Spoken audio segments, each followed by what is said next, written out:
Hey guys, it is time for the buzzword for the day. And if you've been following the buzzword program for any length of time, you know that a lot of the themes that I like to talk about have to do with suffering, pain, difficulty, and overcoming.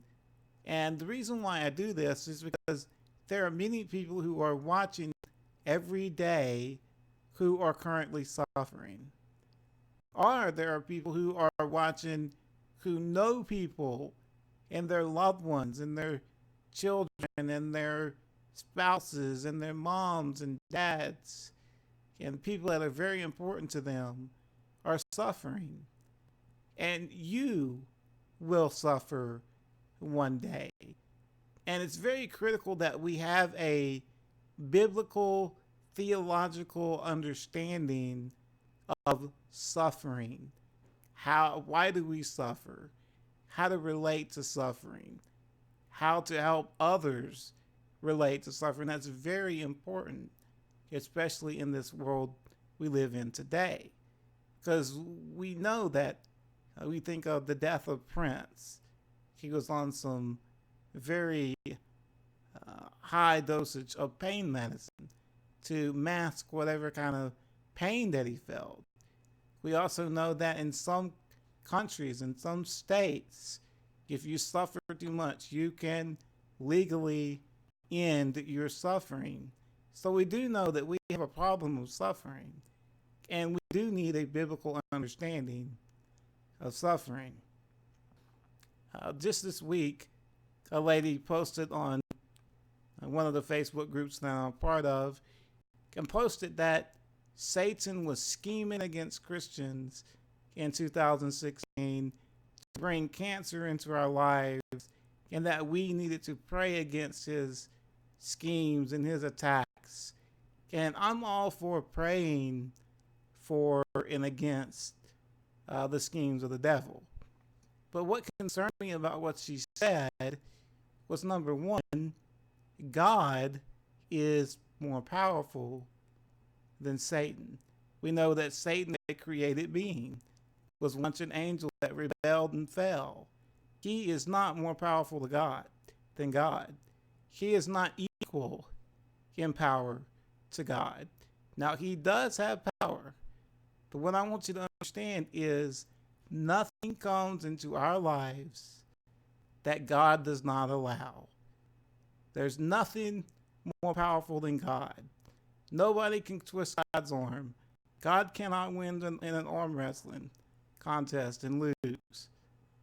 God is the all-powerful one. Now, we do know of a story in the book of Job where Satan approaches God, and there's a conversation about Job. And Satan says, Job, he's only worshiping you. He's only following you because you're so good to him. Let me have a crack at him, and you'll see that Job's not very faithful. So God allowed it because God knew the integrity of Job. God knew the perseverance in Job. God knew Job could handle it, and he knew that it would shut Satan down, and it would be a testimony to the goodness of God. And why I say that, because if you go to the end of the book of Job, all that Job lost, at the very end, he got it all back times 10. And it was a testimony to God's power. So suffering does not hurt the Christian witness. It actually enhances it. And why would I say that? Because there's two things I want us to see about suffering, excuse me. Number one, sometimes God allows us to suffer so that he can heal us, and through healing us, get glory to himself. We see this in John chapter 9. In John chapter 9, says, as he passed by, Jesus, he saw a man blind from birth. So this guy has been suffering for quite a while. And his disciples asked, Rabbi, who sinned, this man or his parents, that he was born blind?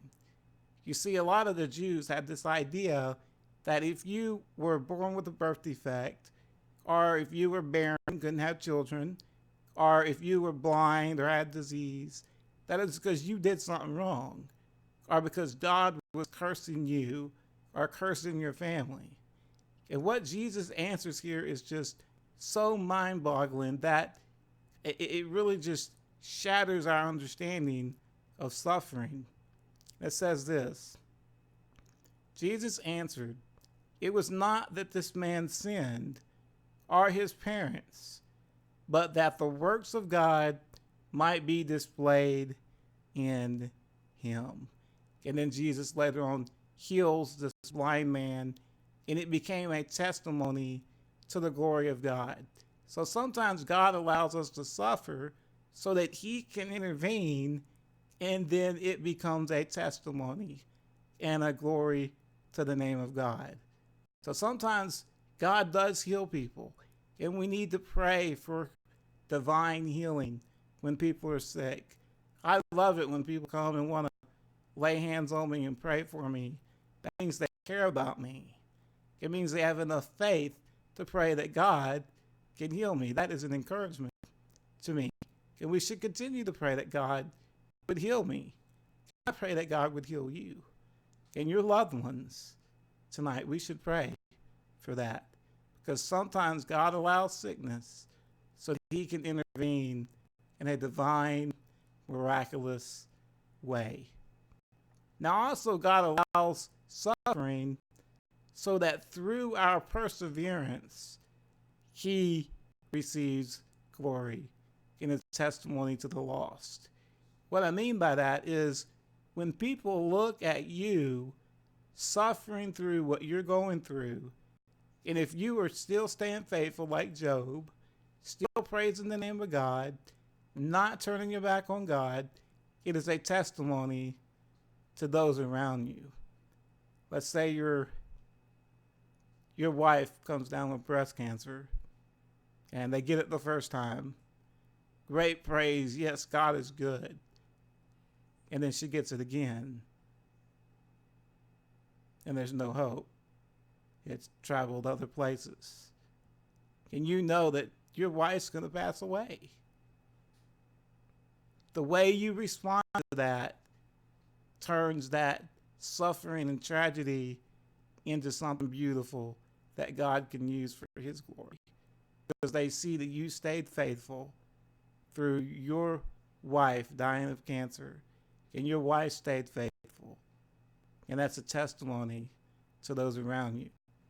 In the early 2nd century, a church father by the name of Tertullian said that the blood of the martyrs, those that died for their faith, was the seed of the church.